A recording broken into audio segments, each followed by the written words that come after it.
Welcome to Investigating Your Own Company, when, why, and how to conduct internal investigations. Today we're going to be talking to you about how to spot issues that might give rise to an internal investigation. We're going to help you understand the process of conducting an internal investigation. And we're also going to walk through with you exactly how an internal investigation can benefit your company. It may seem counterintuitive that investigating your own company can actually be a good thing, but we're going to talk through those benefits today. And before we get started, we have a quick minute of housekeeping items. First, we would love to hear your questions throughout this presentation and make this an interactive discussion. So feel free to submit those questions in the Q&A widget in your screen. If there's any questions that we don't get to or need a more detailed explanation, we'll be happy to reach out to you after the presentation to discuss. There's also a copy of today's slide deck available for you in the resource widget if you would like to get a copy of the slide deck. And hopefully we won't have any technical issues today, but if you do have any issues, you can click on the help widget on your screen and we'll get those resolved. We're also presenting on video today, so if you make sure your media player is open to view our video presentation. Now maybe the most important part of the webinar, the CLE information.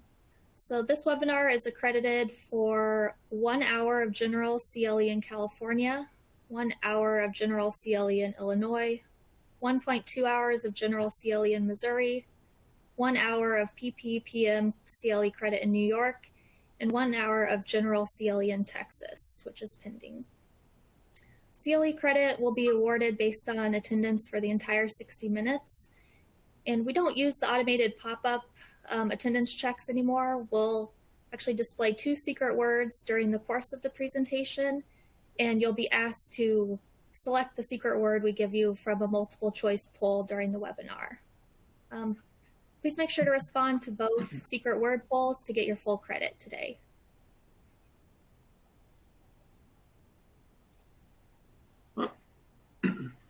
All right, I guess it's my job before we get into the meat of this to talk to you very briefly about who we are. On the left, that's a pre-pandemic picture of me before I grew the COVID beard. And as it says there, I represent clients in a variety of matters. Not only do I conduct a lot of internal investigations, but I handle litigation matters.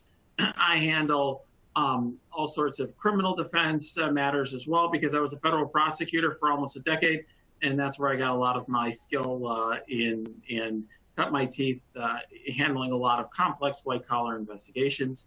Holly is just developed a real breadth of experience working with me on internal investigations, and together the two of us have done countless internal investigations for a variety of entities, public and private, large and small, and that's what we're going to walk through today, sort of the nuts and bolts of doing that and how to recognize when one might help your company. All right, so let's start by talking about when you need an internal investigation. I want to now arm you to be an issue spotter. Internally, a lot of times it's the sort of thing that I think for most people isn't intuitive. So let's just, as a starting point, I'm going to kind of have 2 big buckets. And the first bucket is going to be essentially wrongdoing of a kind, okay? When an employee is engaged in some sort of serious wrongdoing, right? And I think I'm going to walk through a number of examples of when that is, okay? So for example, as a starting point, I have listed here as my first bullet point embezzlement. But embezzlement can cover a wide variety of activities. So when we say embezzlement, obviously, you know, there are very straightforward cases where there's like petty cash that is going into an employee's pocket. There are situations where, for example, an employee is, or an officer of the company is essentially putting false receipts for vendors and just pocketing that cash. That's a straightforward case. We have handled cases like that in the past. But there can be more sophisticated forms of embezzlement, where we've handled cases where the CFO of a company, for example, is making false entries into books and records that result in benefits to that CFO at the expense of the company. Or we've had circumstances where there are benefits where, for example, a employee is taking trips and incurring business expenses, very substantial business expenses, not where they're taking somebody to lunch, but let's say you're traveling to Vegas and elsewhere and spending a lot of money on merchandise that actually isn't a business expense and representing to the company that it is. You can imagine circumstances where those can be tricky to prove and tricky to sum up, but can represent not only significant loss to the company, but also potential a liability where there's false statements in the company's records, and also obviously a concern about whether or not you can continue to trust that employee and have them employed handling sensitive matters. Theft of trade secrets is another big area where we see a need for internal investigations. Sometimes that can be what I'll call what you traditionally think of as theft of trade secrets. For example, your company might have secret formulas, the Coca-Cola formula or KFC's herbs and spices, or it's something like computer code that you have not protected via copyright. You have limited copyright protection. You have no formal patent protection for that intellectual property, but the concepts contained within that computer code constitute a trade secret. That we've had circumstances where there have been internal investigations we've conducted arising from employees making use of company secrets for themselves, potentially setting themselves up to either compete with the company or to go to a successor, or just making false statements internally to the company by taking credit for the work of other employees, things of that nature. Violation of non-competes is another one. You may think, well, wait, I only care about when employees are complying with our agreements. And however, if you have, for example, if you hire employees from a competitor, you have to be concerned about whether or not those employees are violating agreements that they had with their former employer. There are various ways you can protect yourselves there, but if you have allegations or confronted with allegations that employees are engaging in activities that violate a non-compete, it can be in your interest to conduct an internal investigation to ensure that no one else from the company is involved in or encouraging or has knowledge of the violation of the non-compete. Then I would say some of the thorniest internal investigations we handle are when we are investigating allegations that there are, for example, false statements in books and records trying to, let's say, overstate revenue. At times, employees or heads of divisions or officers can have an incentive to have the numbers be higher at certain points. That can have very serious liability for a company. You can imagine a circumstance where an officer or head of a division overstates revenue to get a higher bonus, but as a result, the company has to restate some of its financials, or has made false statements to a lender, or other serious matters that require the company to take steps to ensure that they can reduce their liability going forward. And then just all sorts of self-dealing is sort of another bucket of circumstances where we've seen a need for internal investigations. For example, allegations that employees are always directing purchases from suppliers to companies in which they have a financial interest, or companies in which are relative as a financial interest.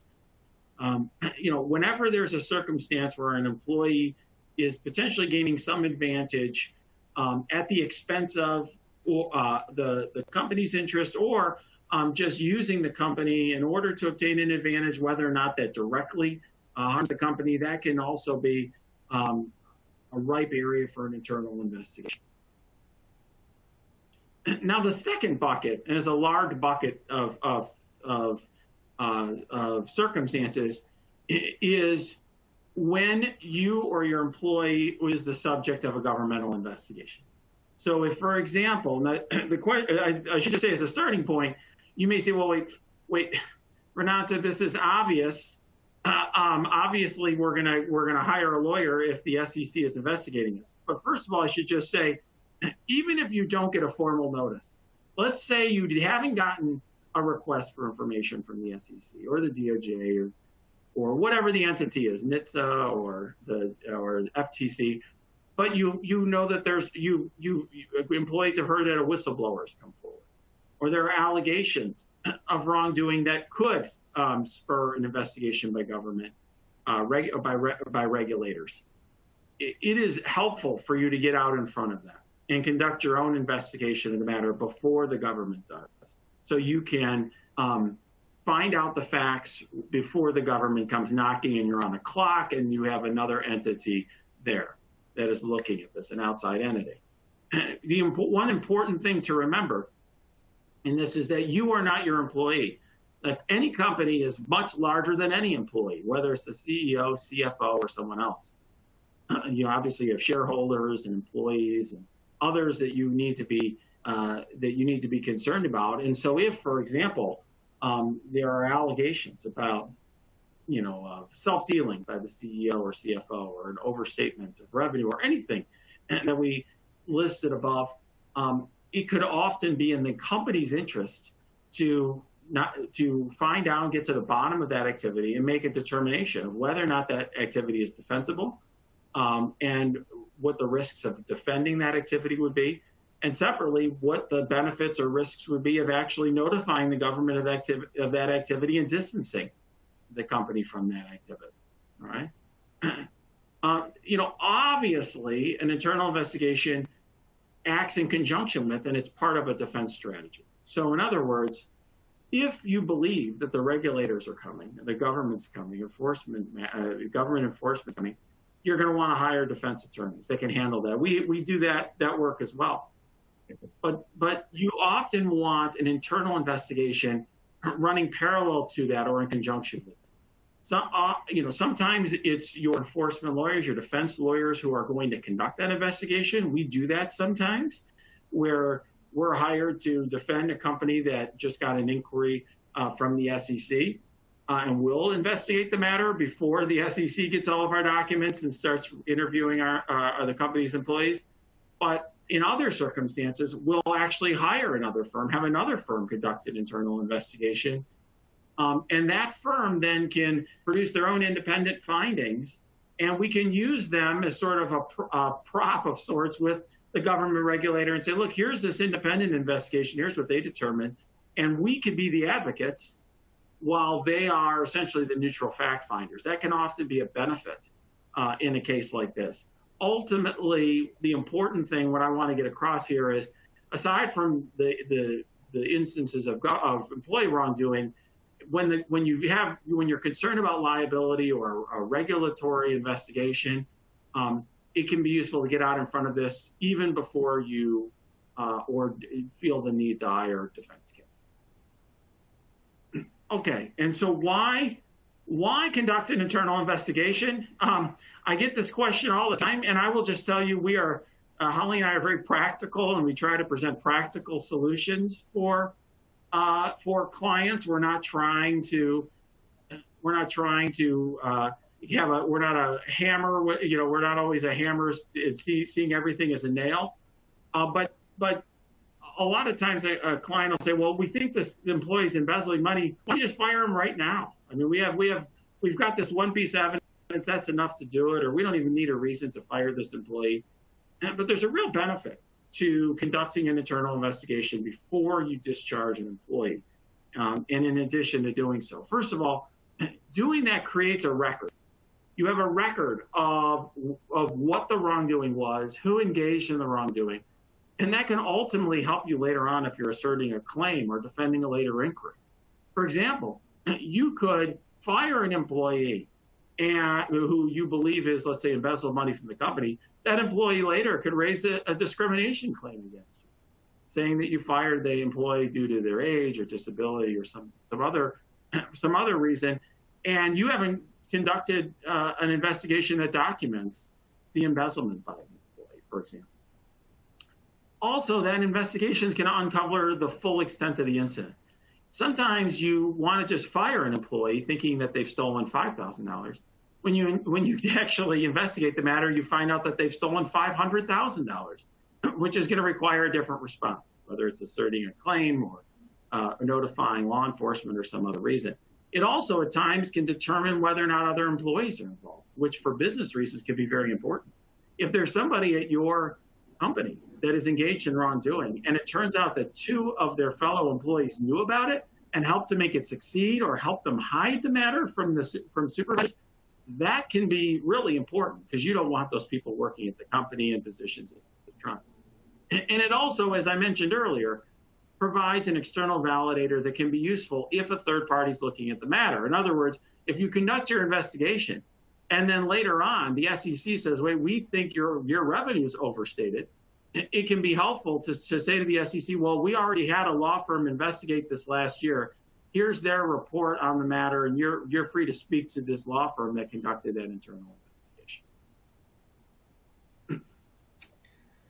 And we have our first secret word of the day now. Today's first secret word is coffee. So please select the correct secret word from the multiple choice list below. And the word is, again, coffee.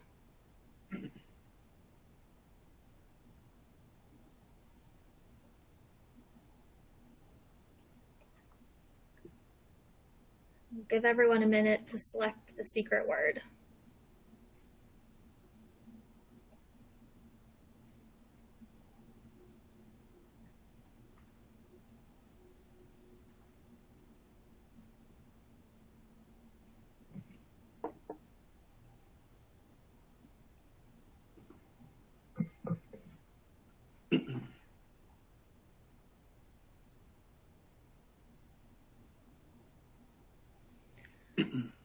All right, looks like we are good to move on. So now I'm going to talk through the main steps in an internal investigation process. The first step in the process is defining the scope of the investigation. And this is really a very important step in the process that we work with you to determine and will be impacted by whether you're investigating either of those buckets that Renato discussed earlier, so employee wrongdoing or government investigations. It's important to define the scope of the investigation so that there are no unreasonable expectations about what the investigation is looking at. So when you launch an internal investigation, you could say, we're going to look at everything going on in the company. And that could be time and cost prohibitive. So you want to make sure in defining the scope of the investigation to balance the time and cost of the issues you're exploring, but also create a defensible position in how you define the scope of your investigation if you present it later. The next portion of the process is developing a plan for the investigation. And you'll see here are stages of the investigation. And the order of these may vary based on the type of investigation you're doing. So thinking on the front end about these different steps that we'll go into in more detail later and how you're going to order those is an important part of the investigation. One of the key steps in the investigation is identifying and interviewing witnesses. We generally start this process by working with you and your company to identify an initial list of people you think are involved with this issue or have knowledge of what has happened. Usually that starts as a pretty small list, but inevitably as we talk to people and get more information and conduct interviews, that list in most cases will grow as we learn about more people who may have information about the issue we're investigating. This can be especially true in larger companies with a lot of different business units or divisions where there may not be communication between the divisions, and interviewing people to understand who may be involved could grow over time. So we found in a lot of cases, we'll interview a witness and they'll say, oh, Dave in accounting hires all of the vendors for this business line, which we may not have known initially. And then we turn and add Dave to our list to interview. Another thing to keep in mind is in internal investigations, if they're not launched immediately after the activity at issue occurred or is still ongoing, we may need to speak to former employees and interview former employees. So it's really helpful in conducting an internal investigation if the company we're working with does keep contact information for outgoing employees, just in case we need to speak with them later.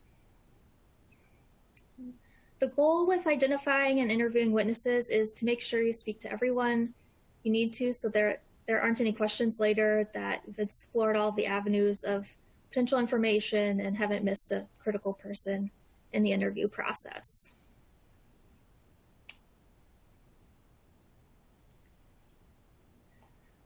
So when actually conducting the interviews, it's important to conduct the interviews in pairs.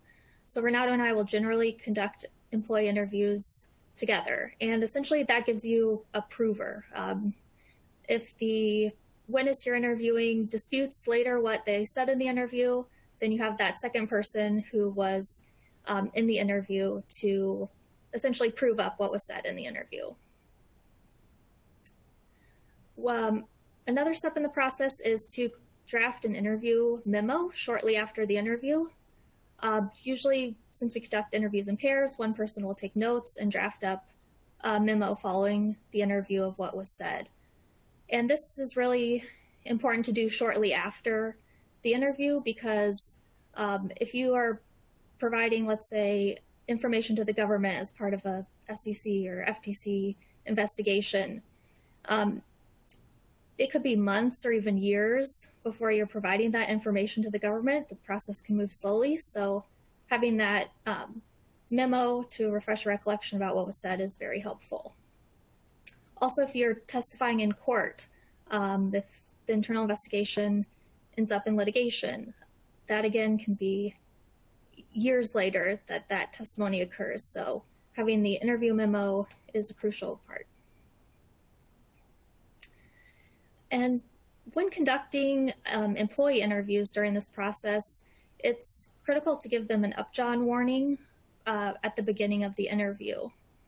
And this is to inform the employee that we, as the attorneys investigating the matter, represent the company and we don't represent the individual employee. As part of that warning, we explain that the company, not the individual, holds the privilege and can choose to waive it. But we make sure to ask the employee to keep anything discussed in the interview confidential either way.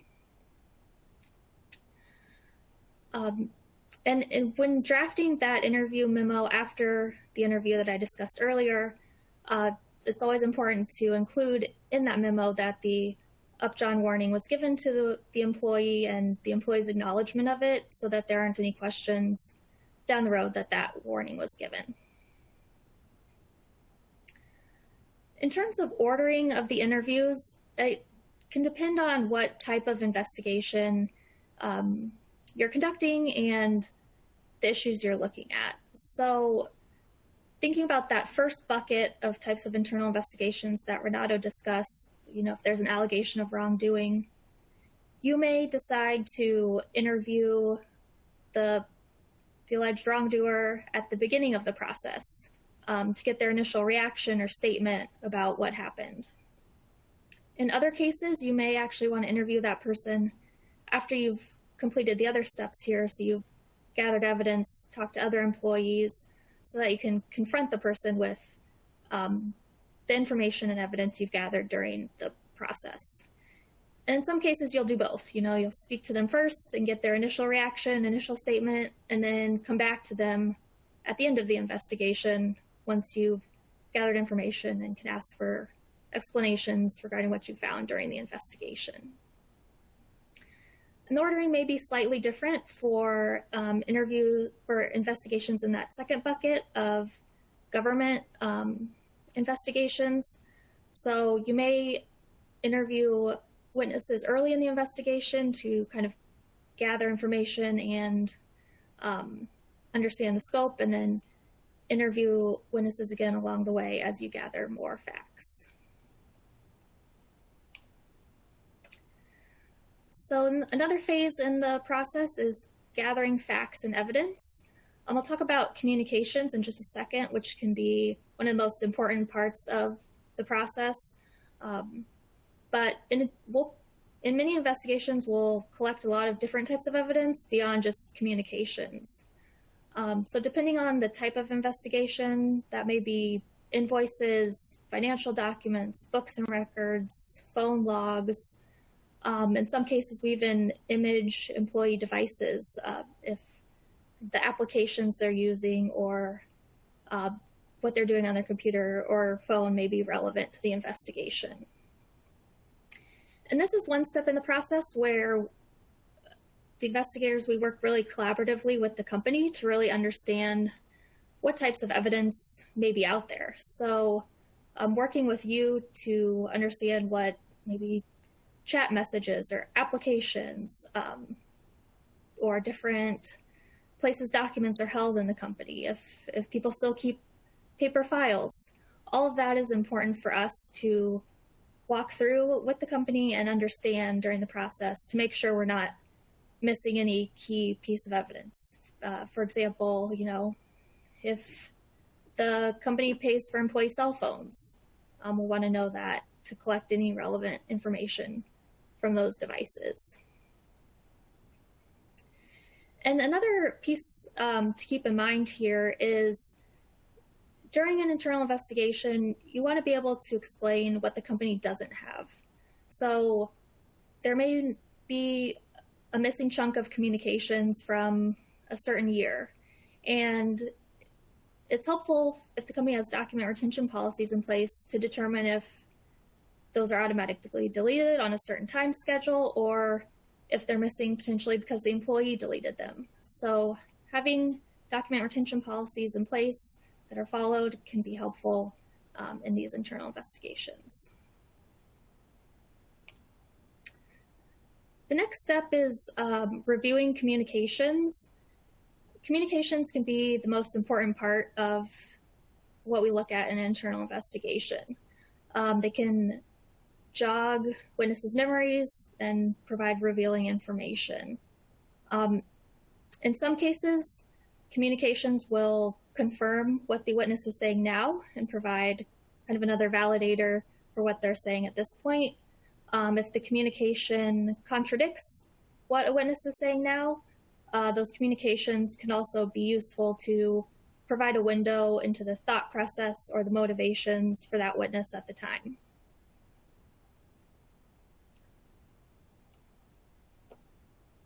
And the last step in the process is drafting a report. Drafting a report is not necessarily, we don't necessarily do that in every investigation. It depends on the circumstances of the investigation, and we'll determine with you whether a report at the end of the investigation is necessary. But going through these steps that we've laid out so far puts you in a position to be able to draft a report at the end of the investigation if that's necessary.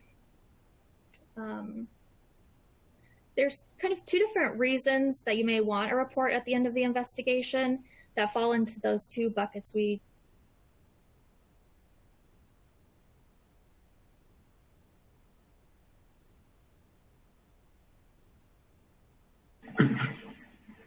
for decisions that can be. So, for example, if the company ends up making employment decisions or needs to restate their books and records, having that report available, an independent report available to point to as a basis for making those decisions can be helpful. And kind of that second bucket, if there's a government investigation that's imminent or underway, the report can be a useful independent validator of what's happening at the company. So you may decide in collaboration with the attorneys that you want to share information from the report with the government to show, this person is the actual wrongdoer, we've terminated them or anything like that. And you can show through the report that you've taken action to ensure no other employees are acting in any wrong manner. So those are the steps.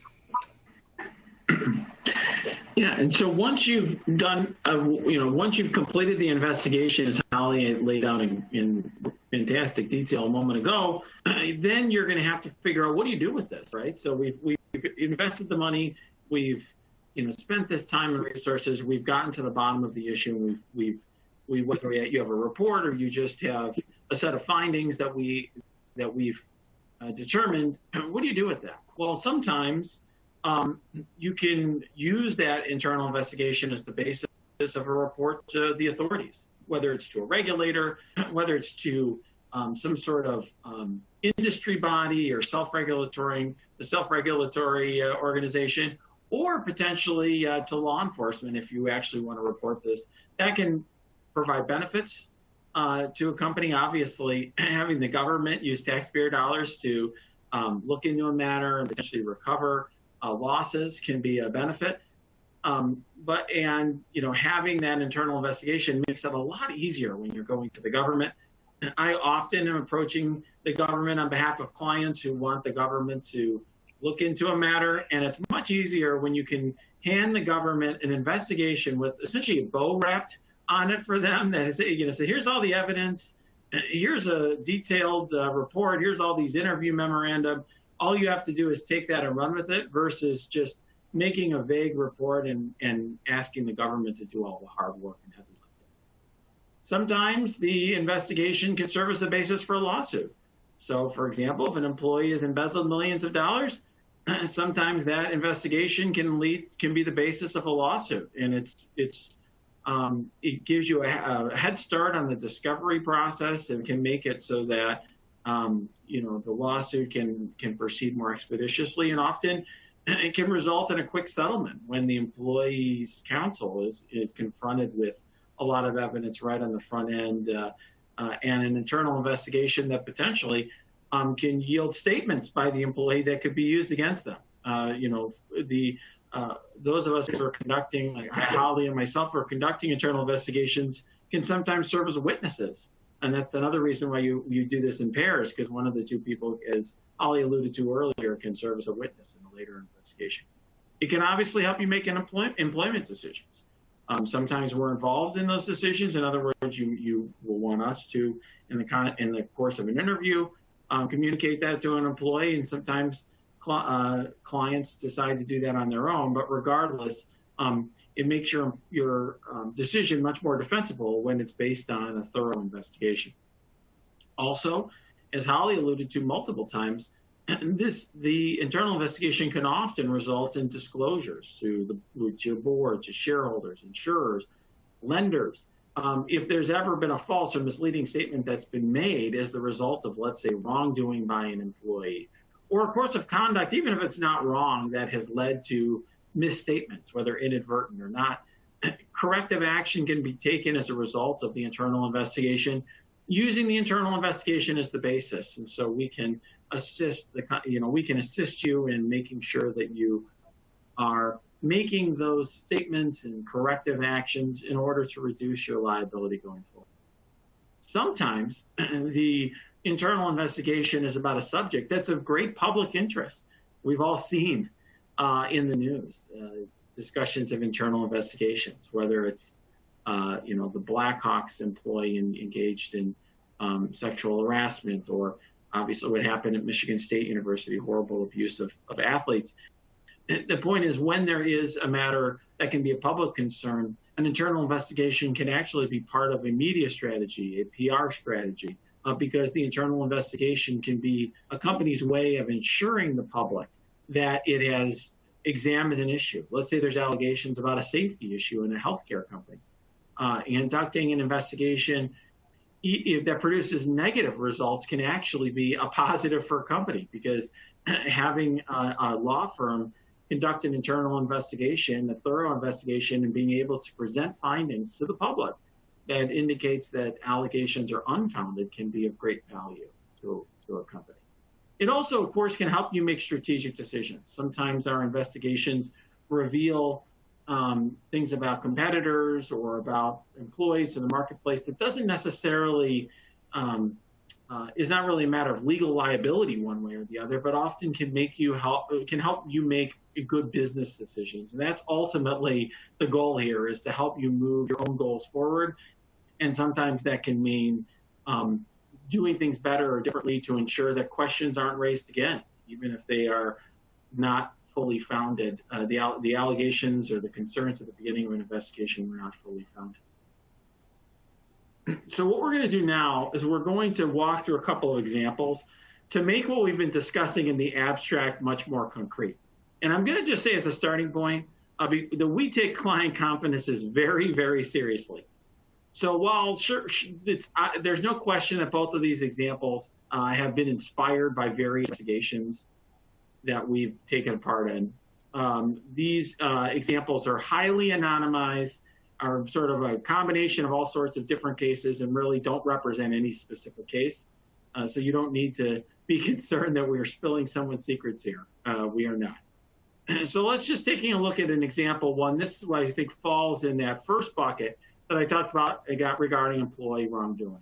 In this example, you have supervisors at a company suspicious that an employee is stealing trade secrets. Maybe the employee, for example, is looking at computer files that she shouldn't be accessing, that she should have no business reason to be looking at, but she's very interested in important computer files that have, source code that could that is of very high value to the company, and it arises suspicions. Well, if if we're brought in at that point to conduct an internal investigation, the first step there is actually going to be working with an internal IT team to examine the employee's communications and monitor the employee's usage. In other words, you don't know exactly what the employee is doing with these files. And so you may just want to be what I'll call covert for a period of time, watching what the employee is doing, monitoring the employee's activity, using electronic tools on the employee's computer, which of course is provided by the company, to monitor and catalog the employee's activity. That can, reveal information, for example, about the exact commands that are being entered by a company into the computer system, where files are being transferred or saved. It can reveal information about an employee's communications, their web search history, which often can be very revealing. And then when you interview an employee, Holly talked a moment ago about how the ordering of interviews is important.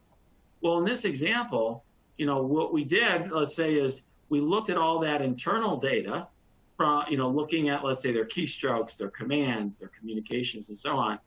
And then you interview the employee, and if they often, in an interview like that, you'll confront the employee with some allegations, hear what the employee's explanation or story is, and then you can confront them with evidence that they cannot fully explain.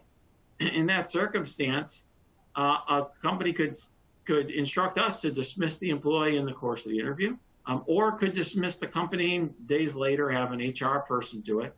But the basis then is a thorough investigation in which the reasons behind the firing are fully elucidated and set forth, and there's hard evidence of the employee's wrongdoing. In this case, let's say after an employee is dismissed, then we contacted the FBI. They initiated a criminal investigation, and the company initiated an arbitration and the employee to cover money paid due to the employee's false representations. The point being that here you could see the immediate value that is generated from the internal investigation. There's vague allegations about the employee's wrongdoing. It's not clear exactly, what the employee was doing. Here now, you not only know what the employee was doing, but you have a basis to act, and then the company can do so. Now, one thing that the one really good question that we have that I'm going to answer in the course of this, we got some great questions here, is, regarding the report that is issued. Let's say a report is issued at the end of this particular investigation we're talking about. Is this work product? And the answer is, is it work product? Yes. And the argument is initially, can be that it's privileged as well. I mean, at least the company would argue that it is a privileged communication. And so that can be why when you have a government investigation, that you may have one law firm conduct an internal investigation and another law firm to handle your defense, so that this way you can waive privilege as to this report and produce it if it's in your interest. And if the report generates something that you don't want to share to the government, you maintain privilege, or you say it's attorney work product and you don't produce it. You have an option whether or not to reveal that or not. And you can also make a determination even if there isn't a governmental investigation. Let's say it's wrongdoing by an employee, where you can either disclose to the other side that here's an investigation and use that. You can have that as attached to your complaint that you file, or you can send it to the other side in the course of settlement negotiations, or you can hold that in your back pocket and just use the evidence uncovered to the extent that it's helpful. And then, one thing I will say as well, if you are a governmental body, that won't change that analysis. In other words, if you're a governmental body that's asking us to conduct an investigation, and we have done work for public entities, this would not be FOIA. It will be subject to an exception to FOIA. Another question that we've received about this is when would you want, let's say, HR to conduct an investigation, or when would you want an outside counsel to investigate a matter? First of all, if your HR is investigating a matter, it's not going to be privileged, so it's not going to be subject to those protections I talked about a moment ago. Also, your HR team, while they do conduct some limited investigations in the course of their duties, obviously their investigations their investigative skills are limited. They're not going to be doing the sort of careful approach that we've discussed here, drafting memoranda and giving warnings and so on. And there also can be arguments that are going to be raised by the employees that they were compelled to make certain statements in the course of their employment and so forth as well.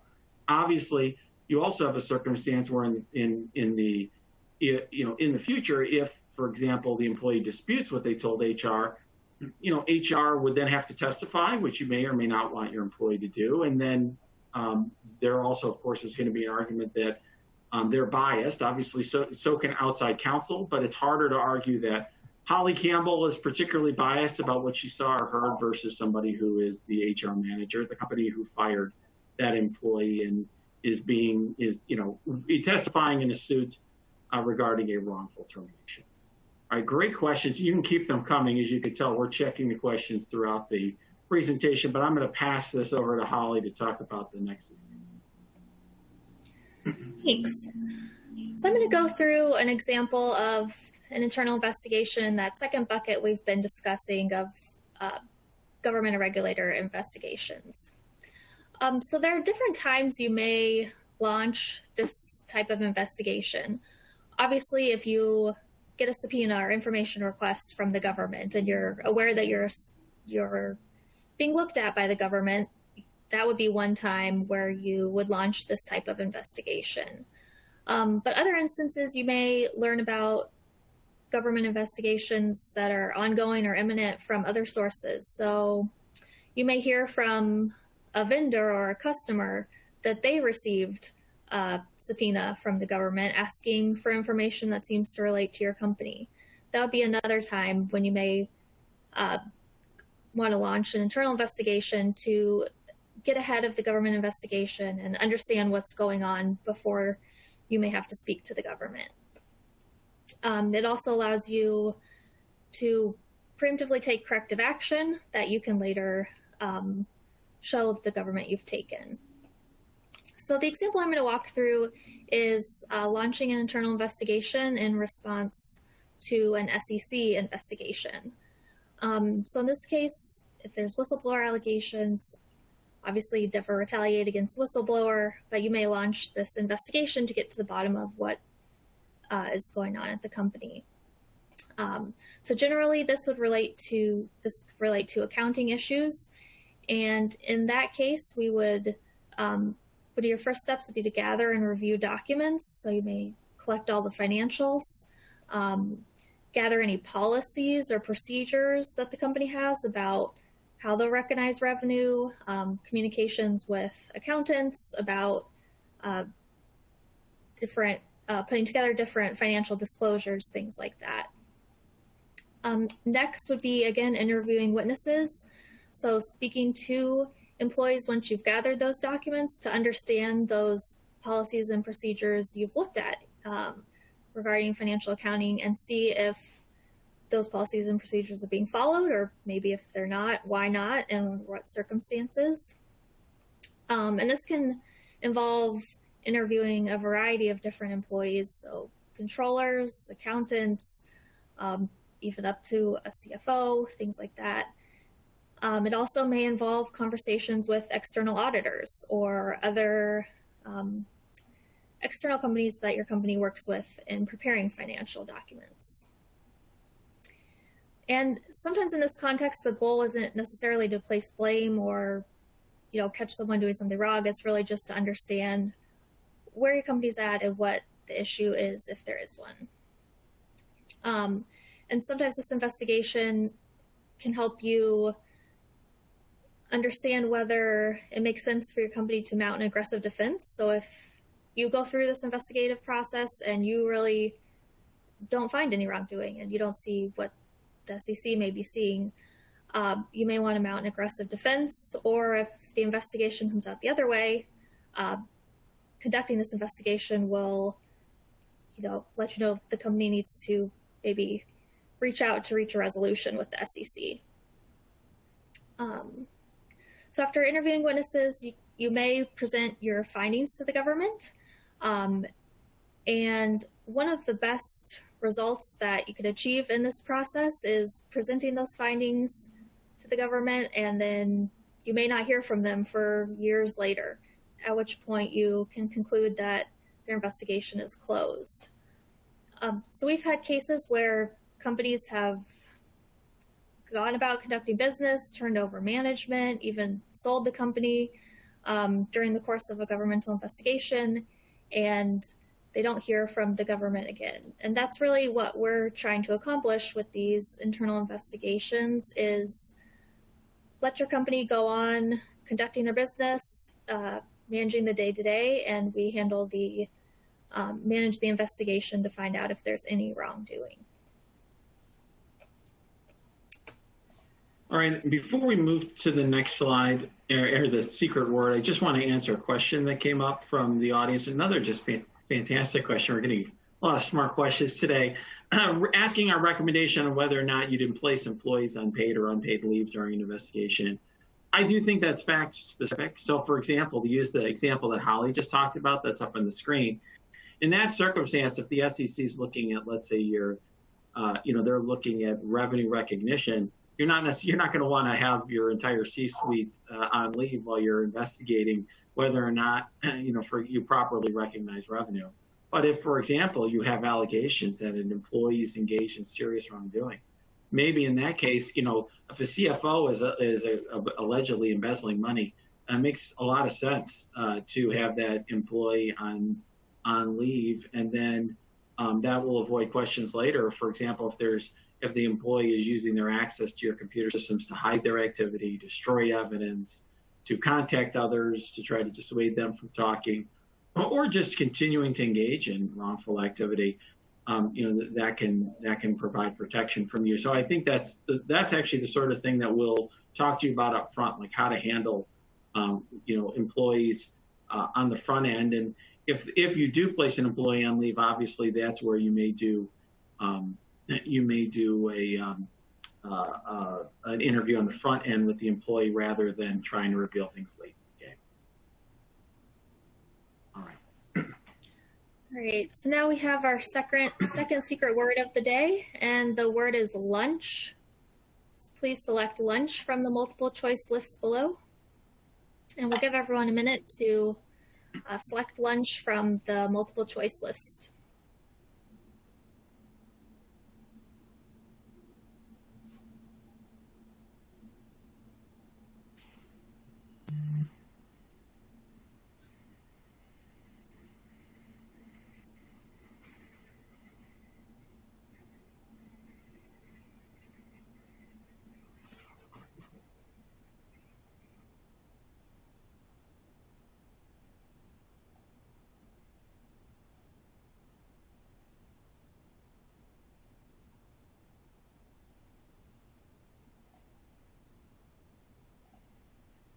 All right, so we've been talking here, I think, in a whole, about all sorts of factors related to internal investigations.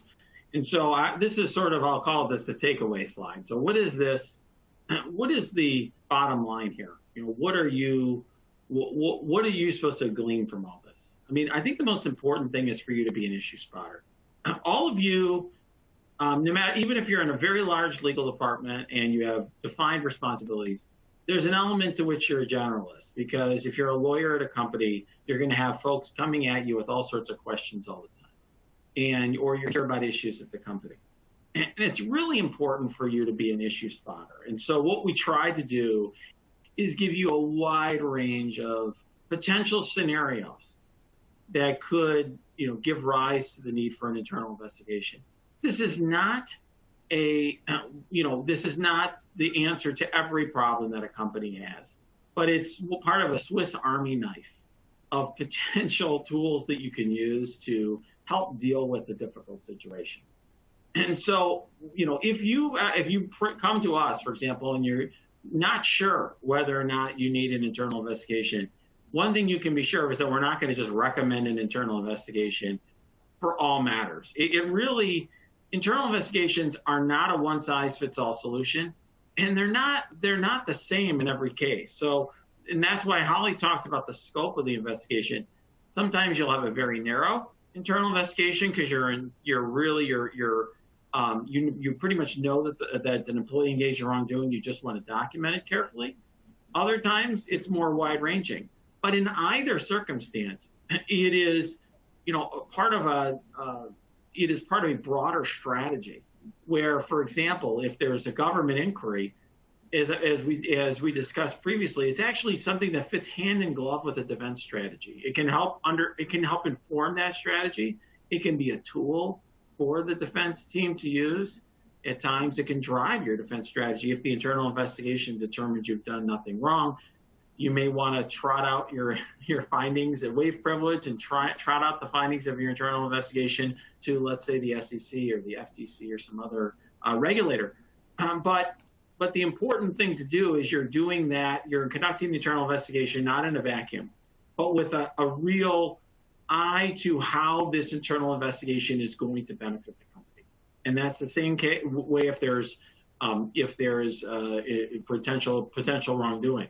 You're going to conduct that internal investigation with an eye towards, whether or not you are going to initiate a suit against the employee, for example, whether or not you're going to report the employee to the authorities, whether you're going to take any employment action. And you can have in mind your goals while you are engaging in starting that internal investigation, so you can ensure that the internal investigation is of a scope that is sufficient to meet your needs and achieve those goals without going beyond that. And as Holly said, just investigate everything about your company, which could take forever and be an impossible task. And certainly, if you do spot a possible issue, you can reach out to one of us. We're happy to just free of charge just to bounce ideas off of you and determine whether or not it makes sense for you. As a practical matter, internal investigations are just one tool, and they're not a one-size-fit-all situation. So we'll be very practical with you. Often the right course is just to do something very limited or to handle the matter internally. But the important thing is that you're thinking about the right response and selecting the correct tool rather than just on an ad hoc basis when you see, for example, potential wrongdoing by an employee. just immediately deciding that, okay, we're going to just fire the person, or not considering this option, because it can really be important and valuable option for you. So hopefully we've given you that. And then before we go, I want to make sure, and I'm watching the clock, so I won't keep anyone over, but I'm also going to make sure you get your full hour of CLE credit. So I'm doing exactly, I'm watching very carefully because we value your time. I do want to talk to you about some of our other webinars that are coming up. One that I think is fantastic. Not coincidentally, I'm one of the people making a presentation about it, is our 2022 litigation update. That's coming tomorrow. So if you have a little bit of time tomorrow, same bat time, same bat channel, so to speak.